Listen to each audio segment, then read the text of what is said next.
the knowledge is the profit of? Wisdom. In the real world, we're not talking about knowledge.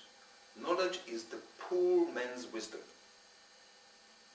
Wisdom is the higher man's knowledge. Knowledge is not important. Knowledge is the mechanical aspect of wisdom. Wisdom is a dynamic knowing. Wisdom is an overall thing that washes all over you. When you have real wisdom, you get drunk. I felt that yesterday. But how do you feel now? I feel better.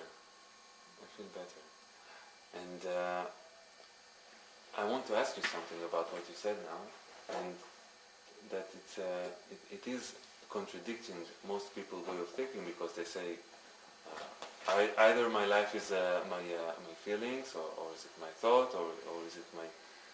And you say that, hey, no, it's not that, not that, and not that. Right. Our life is not our emotions, our life is not our thoughts, our life is not our actions. Our life is in the absence of all this, allowing something to move through us. It's like a factory that makes cars.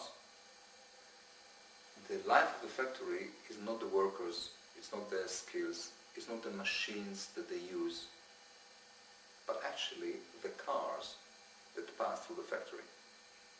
So we are not the center of happening. We should allow something to move our life, to move through us. An inspiration, a knowing, a creative force, love to another human being.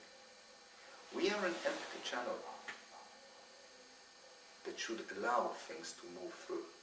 And to every large dynamic that moves through us, our soul gets a little bit dividend, little bit experience out of it. It's like when you work in the factory, you work and you work and you work, and at the end of the month you get something. But the workers shouldn't be in the middle of the factory instead of the cars. I mean, what we do, we push the cars to one way and we dance in the middle of the factory. And if someone is not nice to us, we cry. A person who works on cars and factory couldn't be personal. He's coming to do a job. We come here to do a job. And what is this job? What is this job? Well, I would say at the moment is that part of the job is to allow life to go through us. In that we should be feminine to the universe. The best thing that a woman can do is be empty and allow something to grow in her. Vacancy is woman being feminine. It is vacancy, to be vacant, to be empty, to be void. And we are too much full of ourselves.